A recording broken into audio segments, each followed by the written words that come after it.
Erev Tov les Koulam, bonsoir à toutes et à tous, j'espère que vous allez bien. On remercie Akadosh Baruch Hu de nous permettre d'être là en cette magnifique soirée que Dieu nous offre sur la terre. Ce soir, nous sommes là pour étudier ensemble, partager cette étude-là, qui nous permet de comprendre comment parfois nous parlons avec le cœur, parfois nous parlons avec la bouche, parfois nous prononçons les mots avec les lèvres, et parfois le cœur n'y est pas. Est-ce que nous pouvons parler, penser, avec le cœur, avec les émotions, ou est-ce que ça n'est pas possible? Est-ce que l'on peut dissocier? Ou est-ce qu'il faut dissocier tout cela? Est-ce qu'il faut utiliser le cœur et l'esprit en même temps? Est-ce qu'il faut être un seul peuple avec un seul cœur? Est-ce que c'est possible ça, d'être un seul peuple avec un seul cœur? Est-ce que nous pouvons vivre sans vivre comme un seul cœur? Et est-ce que quand nous nous exprimons, quand nous parlons, quand nous chantons, est-ce que nous chantons tous ensemble? Ou est-ce qu'on peut être séparés l'un de l'autre? Ou est-ce qu'il faut chercher toujours à être comme un seul peuple, avec un seul cœur? Est-ce que c'est ce seul cœur-là, unique, qui s'exprime, et qui exprime ce qu'Akadosh Baruch Hu veut que nous vivions, chacune et chacun d'entre nous, toujours ensemble? Pourquoi est-ce qu'il faut toujours être ensemble? Pourquoi est-ce qu'il faut faire ce que nous faisons ensemble? Pourquoi est-ce que chacun ne peut pas s'exprimer? Pourquoi est-ce qu'il faut que nous le fassions ensemble? Pourquoi est-ce qu'il faut que nous fassions toujours tout ensemble dans ce peuple juif? Pourquoi est-ce qu'on ne peut pas vivre chacun sa petite vie? Pourquoi l'union fait la force? Pourquoi c'est l'union qui nous a toujours permis de perdurer, d'être, d'exister, d'être ce que nous sommes, c'est-à-dire les représentants d'Akadosh Baruch Hu dans cette humanité, dans cette terre-là, qui nous a donnée, qui nous a transmise. Nous étudions aujourd'hui, ce soir, pour l'élévation de l'âme de Ruth Bat Phoebe, Zichron Livracha. C'est aujourd'hui son Yortzeit, sa Askara. Alors, si vous êtes à la maison, dites un petit Lechaim, faites une petite bracha en pensant à l'élévation de l'âme de Ruth Bat Phoebe. Vous pouvez bien sûr aussi penser au mérite de Michel Moyal, à qui nous souhaitons plein de bonnes choses et plein de mérites en cette magnifique soirée que Dieu nous offre sur la terre. On va démarrer dans quelques instants, c'est-à-dire de quelques minutes, là, de quelques secondes, juste après ces quelques notes de musique que nous partageons ensemble avec joie et bonheur. Hi da ya da my da la ya my ya my da la ya my ya da la ya da la ya hi da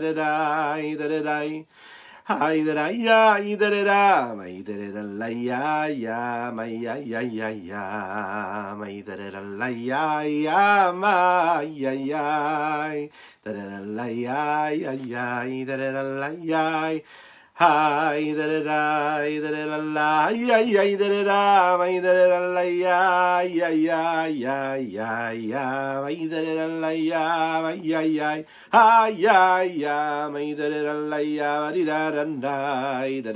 ya my hi da my da ya bam bam bam my da ya my ya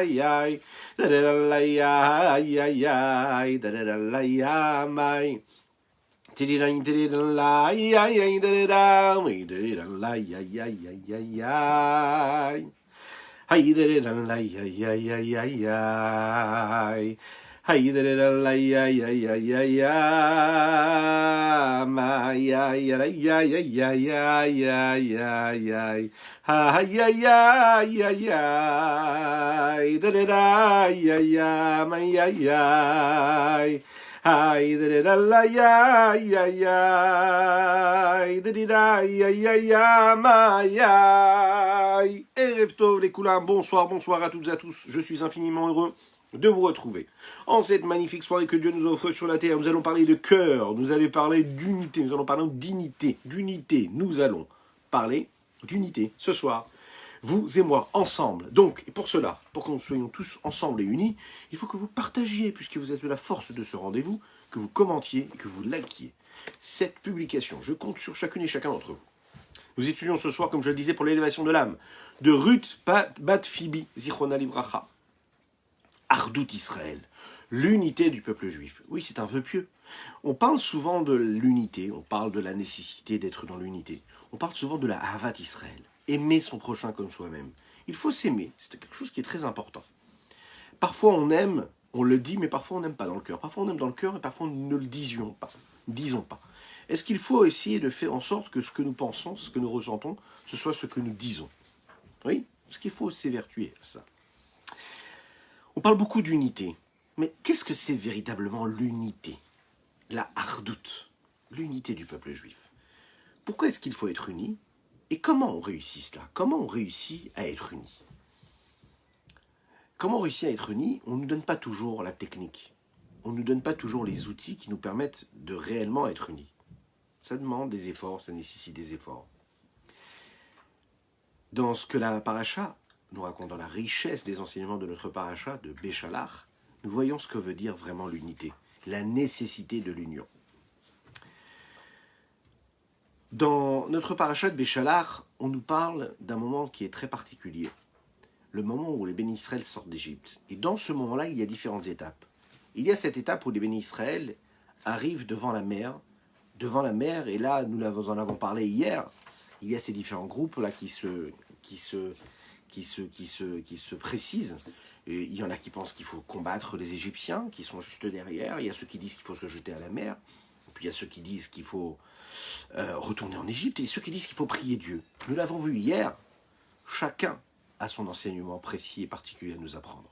Mais l'histoire, elle est autrement, et elle va suivre un seul groupe. Elle va suivre celui de Narshon ben Aminadav, qui fait partie de la tribu de Yehuda. Dans la tribu de Yehuda, puisqu'on sait, ce peuple juif-là, il est fait de ces différentes tribus, de ces différentes, justement, différences. Et c'est ce qui va créer cette union et cette nécessité d'union, ce sont ces différences. Yehuda, dans sa tribu, il a un homme qui s'appelle Narshon ben Aminadav. Narshon ben Aminadav va se jeter dans l'eau. Il va donner sa vie, et au dernier moment, lorsque sa tête est quasiment sous l'eau, là, Kadosh Baruch Hu ouvre la mer. Dieu ouvre la mer. Et là, le miracle a lieu. C'est intéressant de voir qu'à ce moment précis, les bénis Israël, lorsqu'ils vivent ce moment-là précis, lorsqu'ils décident de passer cette mer-là, et que les Égyptiens courent après eux, et qu'il y a le miracle de Kriyat Yam-Souf, de cette mer-là qui s'ouvre en deux, le grand miracle amène et pousse le peuple à chanter. Az Yashir Moshe Uvnei Israël et Ashira Azot Lachem. On connaît tous ce chant-là qui résonne dans les murs de toutes les synagogues, de toutes les petites maisons ou les petits appartements en temps de confinement. Az Yashir Moshe, c'est ce que nous chantons tous les jours dans la Tefila et qu'on s'évertue à chanter le jour du Shabbat, la Shira de Moshe Rabbeinu. Az Yashir Moshe, ce qu'on appelle la Shira Tayam. Cette Shira, c'est ce chant-là que nous avons chanté quand on est sorti d'Égypte, quand on a traversé la mer Rouge. Vayosha Hashem bayom hahu et Israël miyed Mitzrayim, vayar Israël et Mitzrayim et al sevatayam. Akadosh Baruch Hu va entendre la prière du peuple juif. Il va entendre leur prière et il va les sauver des mains des Égyptiens. Il va voir, le peuple juif va voir comment est-ce que les Égyptiens meurent sur le bord de l'eau. Le peuple juif voit la main grande et puissante que Dieu a étendue sur le peuple égyptien. Ils vont voir, encore une fois, ils vont voir le peuple. Va irouam et Hashem bayaminu bashem uv Moshe avdo. Là, ils vont craindre, après avoir vu, ils vont craindre Dieu, et puis ils vont croire en Dieu, mais pas seulement en Dieu, mais ils vont aussi croire en Moshe Rabbeinu. Exceptionnel. Qu'est-ce que nous dit ici le texte? Nous dit ici le texte que le peuple juif, à ce moment-là, il va voir quelque chose. Il va voir ce miracle phénoménal, et ça va lui donner envie de chanter. Ce n'est pas seulement le peuple qui chante, mais c'est Moshe Rabbeinu qui chante. Et là, il va se passer quelque chose de spécial. Moshe Rabbeinu, Az Yashir Moshe. Moshe chante. On va le voir, il y a différentes façons de se comporter. Comment est-ce qu'on chante? On chante tous ensemble? On chante en répétant? On chante en suivant le Chazan, celui qui dirige l'office? On a tous on a tous un vécu. On a tous eu la possibilité un jour d'aller dans une synagogue. Peut-être, peut-être que pas. Mais en tout cas, il y a différentes façons de le faire. On peut chanter tous ensemble, on peut chanter en répétant, on peut chanter en suivant l'officiant, le ministre officiant, tel que nous l'appelons. On va voir qu'il y a différentes façons de le faire. Ça me fait penser, cette mer-là qui s'ouvre en deux, à ce qui s'est passé et ce qui est raconté dans la Gemara Choulin, dans le Talmud de Choulin. On nous raconte comme ça que Rabbi Pinchas ben Yair, Rabbi Pinchas, le fils de Yair, était un homme qui était très sage, mais qui était aussi très sensible. À son époque, il y avait parfois des brigands qui prenaient en captivité des hommes, des femmes, des enfants, et qui demandaient pour cela de l'argent, pour les libérer. Lui, il faisait cette bracha, cette mitzvah-là, d'aller libérer ces prisonniers-là, ces captifs. Rabbi Pinchas ben Yair lui a dit, écoute, toi tu fais ce que tu as à faire, tu as une mission, tu me demandes de me séparer en deux pour que tu puisses passer, mais sache que moi aussi je fais ce que j'ai à faire. Et Dieu m'a demandé d'être là et d'être étendu, et d'être cet étendard. Donc je fais ce que j'ai à faire, toi tu fais ce que tu as à faire. Là, Rabbi Pinchas ben Yair, il lui dit, sois gentil. Je vais peut-être réussir à faire ce que je dois faire, peut-être que toi tu réussis vraiment à faire ce que tu es en train de faire, mais si tu ne le fais pas, je ferai un décret que l'eau qui se trouve chez toi s'assèche complètement et tu n'auras plus du tout d'eau en toi. Ce fleuve-là, le miracle va avoir lieu, ce fleuve-là va s'ouvrir et Rabbi Pinchas ben Yair va continuer sa route. On raconte qu'un jour il y a eu un grand décret sur les Juifs de la ville. Et Rabbi Shmelke de Nikschlersburg, il est sorti avec son élève qui s'appelait Rabbi Moshe Leib de Saasov pour aller voir le roi et se présenter devant ce roi-là et lui demander de laisser les Juifs tranquilles et de leur laisser la vie sauve. On est à Vienne à l'époque. Pour passer et pour traverser, pour se présenter devant ce roi-là, il fallait qu'il passe devant un fleuve. Ce fleuve qui s'appelait le fleuve de Dunai. À l'époque, il n'y avait pas de bateau, il n'y avait pas de barque qui leur permettait de passer parce qu'il pleuvait, non seulement il pleuvait, mais il neigeait et tout était gelé.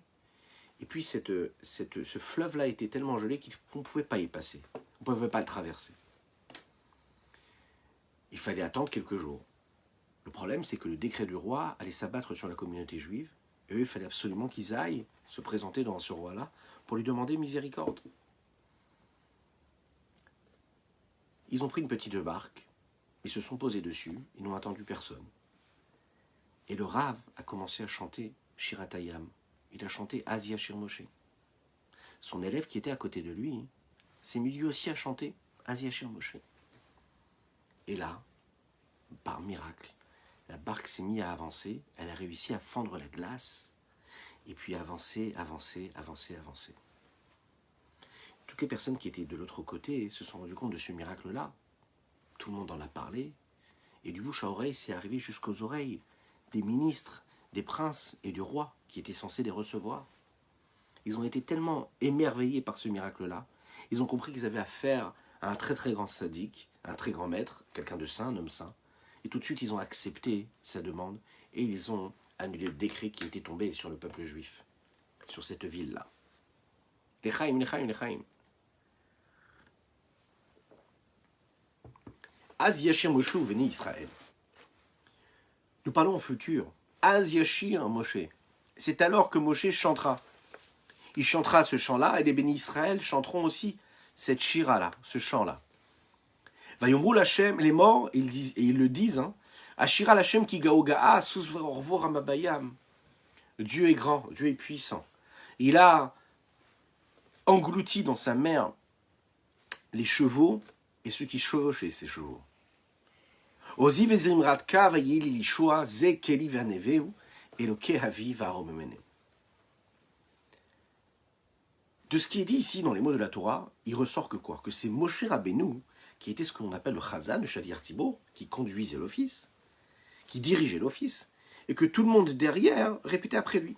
Alors je ne sais pas vous comment vous avez l'habitude de le faire, comment ça se passe dans vos synagogues. Est-ce que c'est le Shaliach Tzibor qui chante et que vous répétez après? Mais globalement, en général, nous avons l'habitude de le faire tous ensemble. Hein, c'est ce qu'on a l'habitude d'entendre. Mais d'après vous, comment est-ce que Moshe Rabbeinu a fait? Quand le texte nous dit Az Yashir Moshe, ou Veni Israël, Moshe chanta et le peuple juif. Est-ce que Moshe a dirigé le chant de Az Yashir et qu'eux, ils ont répété après lui? Il y a trois façons de voir comment ils ont pu le faire. Et on va le voir que c'est une machloket, c'est une discussion rabbinique dans le Talmud, précisément dans le traité Sota.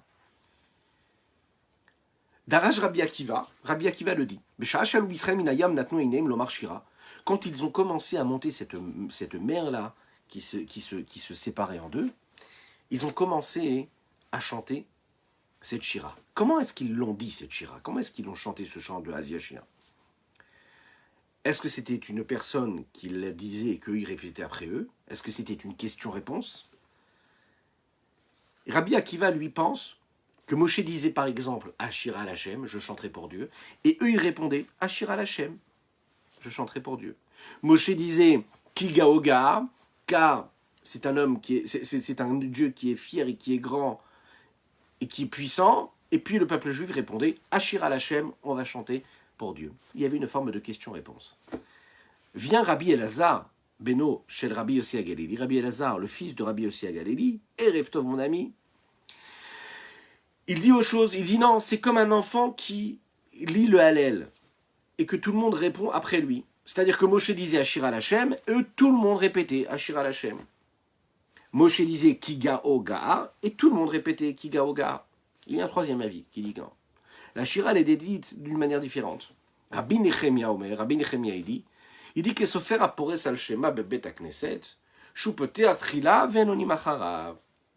Rashi nous dit, Vikorin kulam yachad, Vikar sharta ruach hakodesh shel kulam bekavnu yachad et ashira kirtava. Rabbi Nechemia nous dit, Moshe a démarré, c'est-à-dire qu'il a dit les deux premiers mots de ce texte-là de la Shira, et puis toute la communauté derrière et tout le peuple juif, ensemble, a récité et a chanté cette Shira-là. Alors qu'est-ce que vous en pensez? N'hésitez pas à me donner votre avis. Qu'est-ce que vous en pensez? D'après vous, comment cela s'est passé? Est-ce que tout le monde l'a dit en premier, ensemble? Est-ce que ça a été dit séparément? Bon, vous l'imaginez bien, notre but ici, c'est pas savoir techniquement comment ça s'est passé, mais c'est surtout de savoir qu'est-ce qui se passe derrière. Est-ce que ça a une résonance? Est-ce que ça a une importance? Est-ce que c'est important de savoir, est-ce qu'ils l'ont dit tous ensemble ou est-ce qu'ils ont répété? Est-ce que chacun l'a dit de sa façon, avec la tonalité qui lui plaisait? Ou est-ce que vraiment tout le monde l'a dit de la même manière? Et vous allez voir, c'est exceptionnel ici l'enseignement que le rabbi de Lubavitch va nous donner et le regard qu'il va nous transmettre sur ce qui s'est passé à ce moment-là.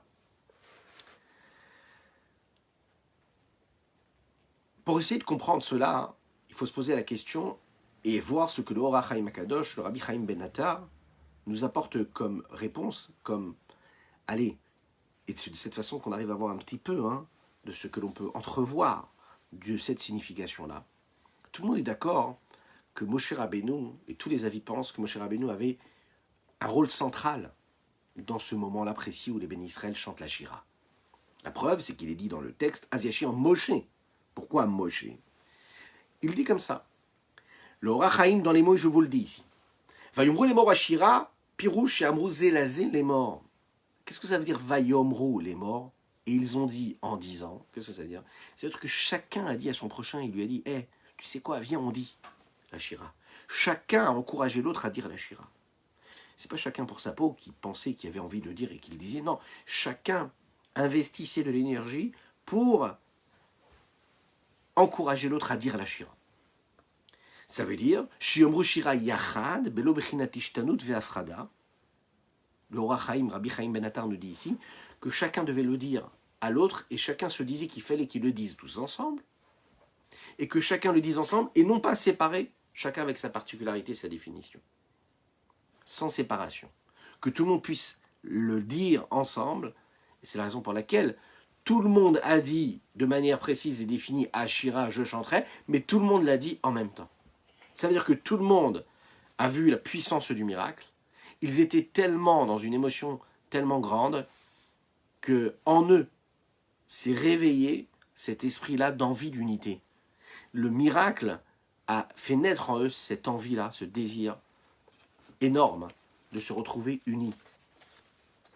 C'est un petit peu comme dans des moments de vie où plusieurs enfants se retrouvent avec leurs parents et que quand on vit un moment fort, un moment miraculeux, un moment qui est grand, une bonne nouvelle, la seule chose qui va naître, c'est quoi? C'est l'envie d'unité. L'envie de vivre quelque chose dans l'unité, de ne pas se séparer, de ne pas vivre sa vie chacun de son côté, mais d'éprouver quelque chose qui est ressenti par toutes et tous au même moment dans l'union la plus totale. On va essayer de voir et de déceler quel était le niveau d'unité qu'il y avait dans le peuple juif à cette période-là. On sait que malheureusement, à travers l'histoire, comme dans toute famille, il y a des moments, des périodes où l'unité n'est pas présente. Dans l'histoire du peuple juif, on sait très bien que parfois, le peuple juif a vécu des moments, des tourments, où une communauté n'était pas d'accord avec d'autres communautés. D'ailleurs, c'est la richesse qui fait notre peuple. Il y a 12 tribus, il y a différentes communautés, différentes tendances, différents rites. Chacun exprime son amour pour Dieu de manière différente, chacun étudie d'une manière différente, chacun a son avis, chacun a sa façon de voir, de parler, de penser. Oui, c'est la richesse. Mais tout en étant aussi riche, on peut être unis. Malheureusement, parfois, il y a ce reflet-là de différence qui reflète un petit peu trop fort, qui est un peu trop présent. Il faut le laisser disparaître. On va voir qu'en réalité, il y a deux façons de le voir et deux façons d'interpréter. Vous connaissez ce principe-là de Keish Echad Belev Echad. Keish Echad Belev Echad. Quand on a reçu la Torah, par exemple, nous étions comme un seul homme avec un seul cœur. Mais on va voir ici que de dire comme un seul homme ou de dire avec un seul cœur, c'est pas pareil. Quand je dis comme un seul homme, c'est parce que je suis en train de parler d'un seul homme, mais qui est constitué de ses 248 membres. Il a 248 membres et c'est un seul homme. Chaque membre, il a quelque chose de défini. Ça veut dire que je suis en train de dire que le peuple juif ressemble à un corps d'un homme, et que dans ce peuple-là, il y a différentes communautés, différentes tendances, différentes visions, différentes façons de penser, etc., différents courants. Mais c'est la différence qu'il y a en eux qui crée une forme de perfection et d'unité. Parce qu'ils sont différents, et que ces différences-là se réunissent, alors ça crée une entité qui est l'entité de l'unité du peuple juif. Ça veut dire que c'est la différence, et le fait qu'on soit séparés, qui fait qu'on peut se réunir. Ça, c'est quand je dis que le peuple juif il est comme un seul homme. Maintenant, quand je parle du peuple juif en disant qu'il est comme un seul cœur, c'est pas pareil du tout. Parce que quand je dis comme un seul cœur, ça veut dire que je l'attache à un seul membre. Ça veut dire que tout le peuple, c'est un seul membre. C'est pas différents membres d'un seul corps, c'est un seul membre, un seul cœur. Ça veut dire que au fond du cœur du juif, il y a ce point essentiel qui est quoi? Ce point culminant qui fait qu'il est juif. Ce point essentiel qui fait qu'il est juif, sa nefesh hayehoudite, sa nefesh, son âme divine, ça, celle-là, c'est cette dimension-là dont on fait appel, à laquelle on fait appel ici, et celle-là, elle est unique, c'est l'unicité totale. Donc là, à ce moment-là, quand on parle du cœur, là, il n'y a plus de différence. Ce n'est pas les différences qui se rejoignent et qui créent la richesse d'une union, mais c'est l'essence telle que c'est-à-dire l'essentiel, le cœur. Il n'y a pas de différence, il n'y a pas de grand, de petit, il n'y a pas de différent, il n'y a qu'une seule chose, c'est l'élément juif qu'il y a en moi et en chacune et chacun d'entre nous. L'idée centrale que l'on peut retrouver ici, c'est que ces deux façons-là de créer l'union sont nécessaires. Vous savez que lorsqu'un membre du corps fait mal, ça fait mal, l'autre membre du corps ne vient pas corriger le membre du corps qui s'est fait mal. Pourquoi? Parce que tous les membres du corps ne sont pas là sont là pour servir un seul corps et ne peuvent pas faire du mal l'un à l'autre. C'est logique. Hein. Quand on dit que c'est d'un seul cœur, c'est-à-dire que toutes les âmes du peuple juif, elles sont toutes sœurs et ont toutes un même père. Vous savez comment on dit? On dit, c'est le Tanya qui rapporte ça dans le Périkla Melvet, chapitre 32, se rappeler que si parfois on ressent des différences, ce ne sont que des différences corporelles et physiques, mais que si on regarde l'âme, nous sommes tous une seule âme. Pourquoi? Parce que même si notre apparence est différente, notre seule âme, c'est une seule âme. Pourquoi? Parce que nous avons un seul Père. Et comme nous avons un seul Père, même si nous avons des corps différents, nous avons une seule âme. Pourquoi? Parce que le Shoresh, la racine et la source de l'âme, c'est la seule. C'est quoi? C'est Hachem Echad, c'est Dieu qui est unique. Alors d'après vous, vous pouvez le lire dans les commentaires, vous pouvez le dire maintenant en live, vous pouvez le dire aussi en replay. Comment est-ce qu'on peut interpréter ça? Quelle est l'unité qu'il y avait au moment de la Shira? Le moment où les bénis Israël ont chanté Az-Yashir. Est-ce qu'ils l'ont chanté Keish Echad, comme un seul homme, c'est-à-dire avec leurs différences mais réunis? Ou est-ce qu'ils l'ont chanté comme un seul cœur, c'est-à-dire au-delà de toutes les différences, que parce qu'avec leur point essentiel qui était dans leur âme? Mais la réponse qu'on pourrait exposer ici, c'est qu'il y a différentes façons de voir les choses. Keish Echad, ça veut dire que chaque tribu a chanté avec son style, a chanté avec son rite. Il y avait les Marocains, les Tunisiens, les Algériens, les Ashkénazes, les Russes, les Polonais, ce que vous voulez. Chacun chantait avec son habitude, ce qu'il aimait chanter. Mais si je dis que ça a été chanté Belev Echad comme un seul cœur, ça veut dire que tout le monde et toutes les tribus ont chanté en même temps le même chant, avec la même kavana, la même intention. Vous imaginez un petit peu ce que ça veut dire? C'est un petit peu ce que le Ora Chaim Akadosh, le Rabbi Chaim Benatar nous a dit ici. C'est-à-dire qu'il n'y avait pas de différence, pas de séparation. Tout le monde est arrivé à la même conclusion sans qu'on leur demande rien du tout. Hein. Ils se sont tous mis comme ça ensemble et ils ont décidé de chanter Belev Echad avec un seul cœur. Maintenant, qui est le cœur ici? Vous savez qui est le cœur dans cette histoire?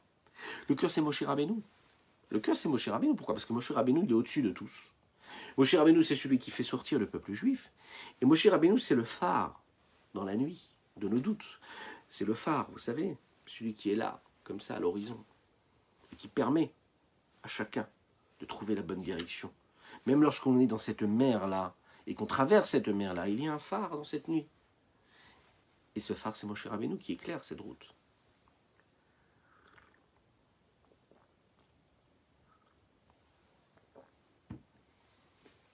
Pour réussir à réunir les différentes tribus qu'il y a dans le peuple juif, il faut une force, il faut une grande force. Il n'y en a qu'un seul qui a cette capacité, cette force-là, inouïe.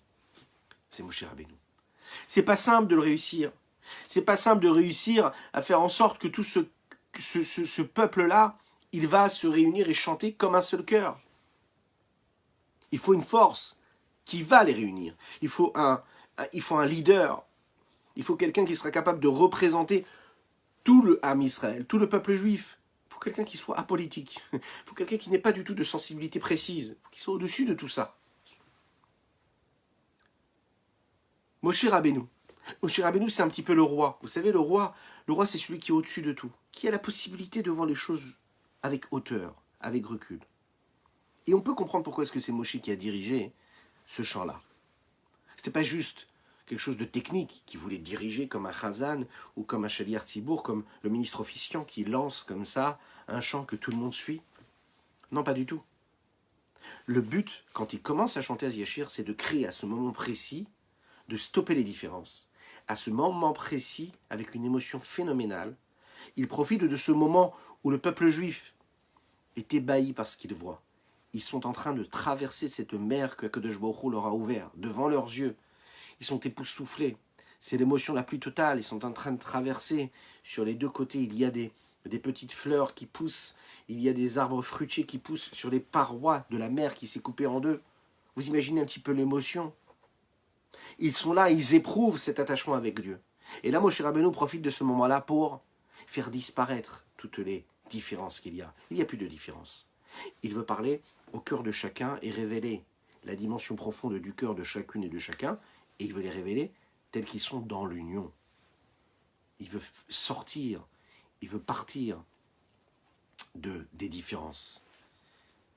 Il veut les faire dépasser, ces différences-là.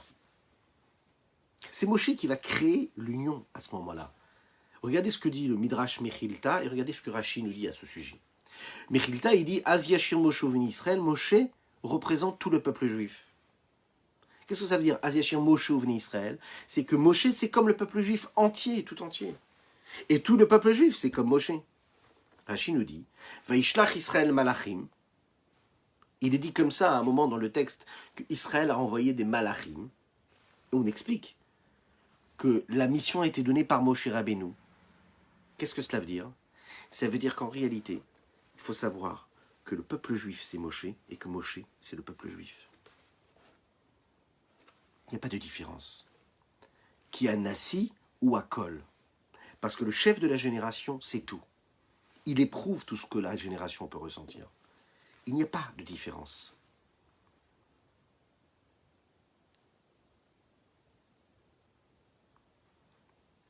Lorsque l'on s'attache à la tête du peuple d'Israël, lorsque l'on s'attache au chef de la génération, à ce moment-là, on est tous en union, et tous unis vers et pour cette tête-là qui dirige nos pensées, nos actions et nos bénédictions.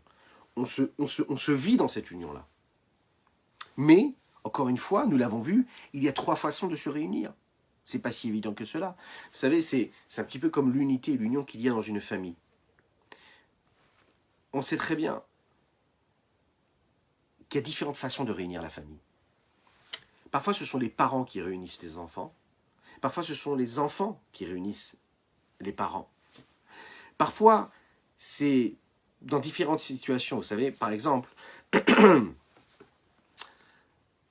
quelle façon les parents arrivent à réunir les enfants? Pourquoi est-ce que c'est les parents qui réunissent les enfants?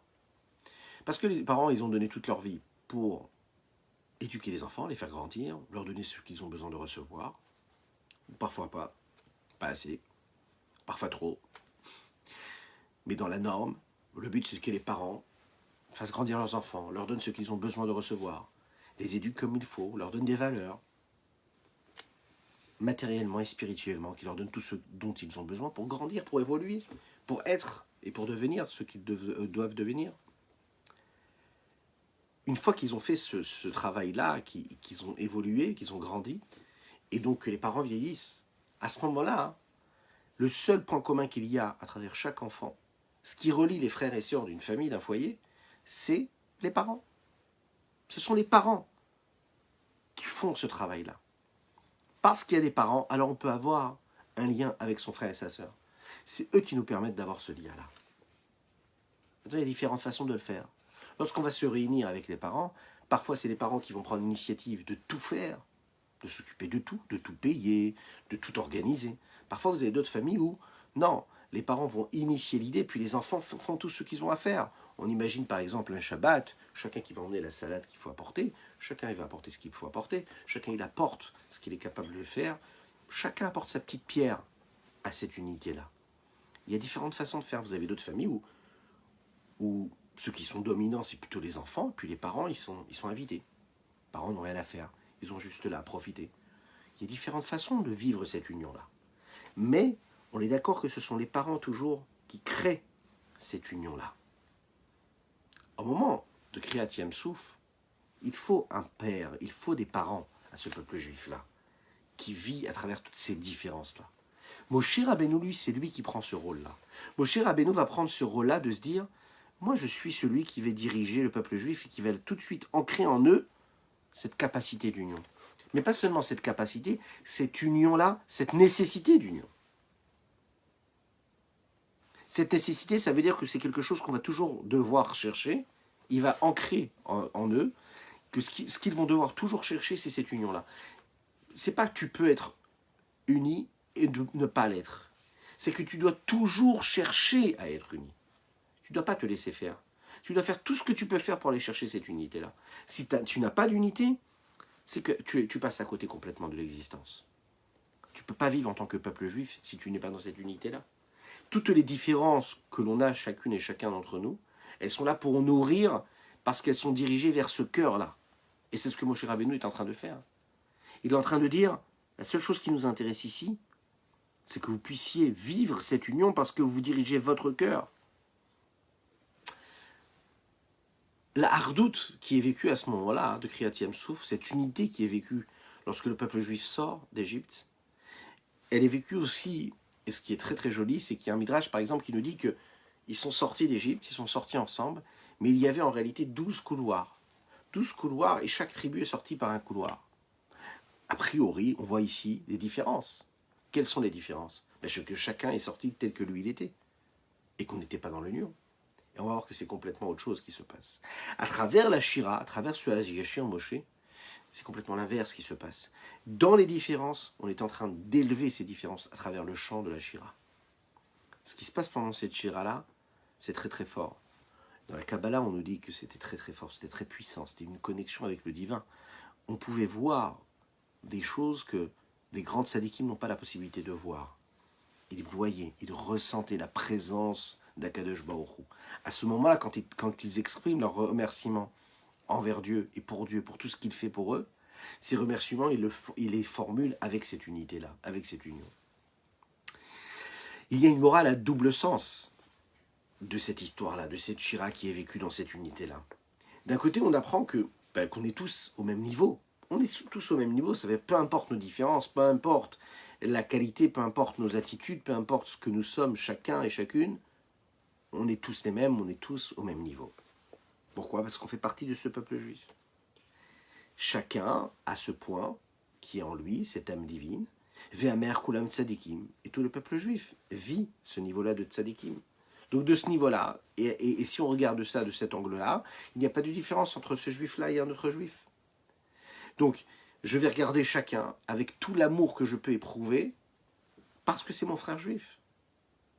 D'un autre côté, on apprend qu'il ne suffit pas de dévoiler l'unité uniquement dans des moments de détresse, de souffrance et d'épreuve.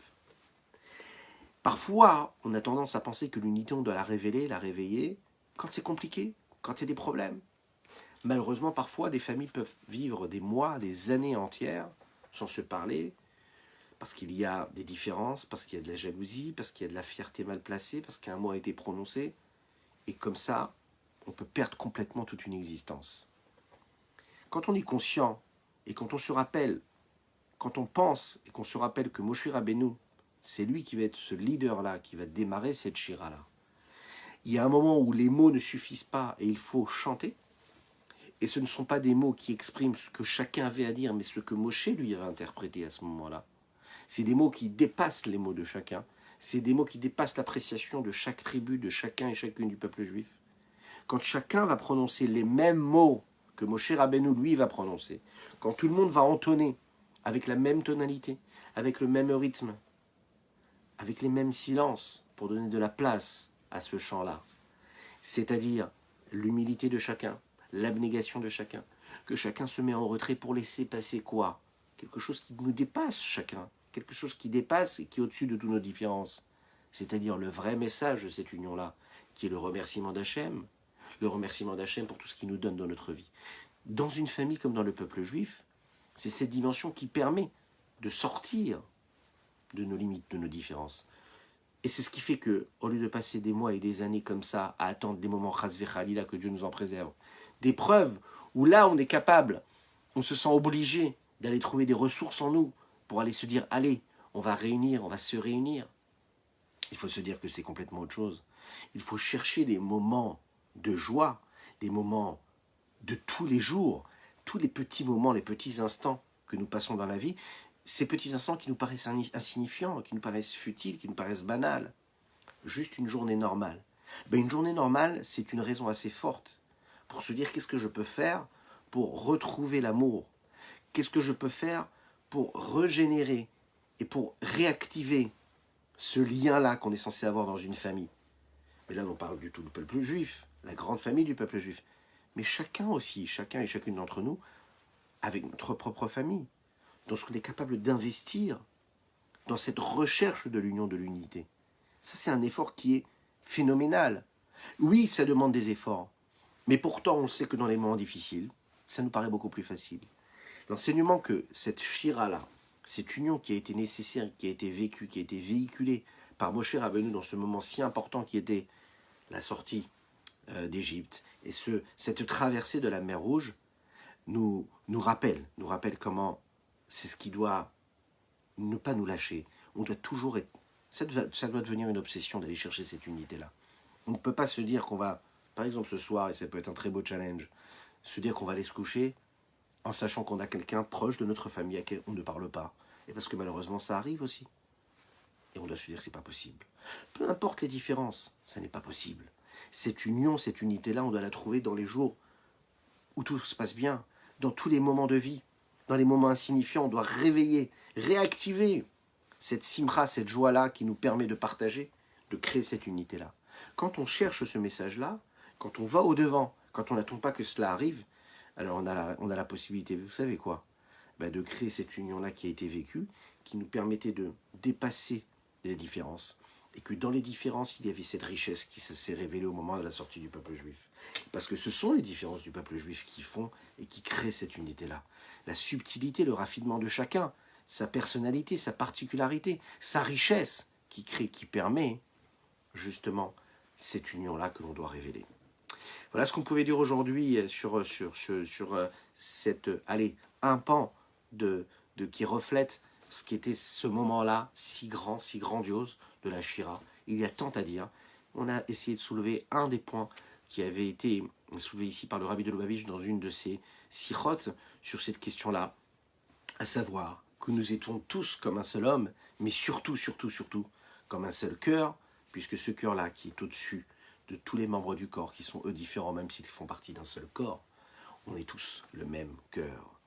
Que Dieu vous bénisse et qu'il vous protège. Je vous rappelle que ce soir, nous avons étudié pour Leilou Nishmat, Ruth Bat Phoebe, qu'Akadosh Baruch Hu, Zichron Livracha, fasse que tous les mots de Torah qu'on a pu prononcer puissent être une source de bénédiction pour l'élévation de son âme, une source de bénédiction pour toute sa famille, ses descendants, ses proches, et un grand mérite également pour Michel Moyal, qu'Akadosh Baruch Hu lui envoie toutes les bénédictions du monde à elle, à ses enfants, à toute sa famille, à tous ses proches. Mais surtout, rappelez-vous bien d'une chose.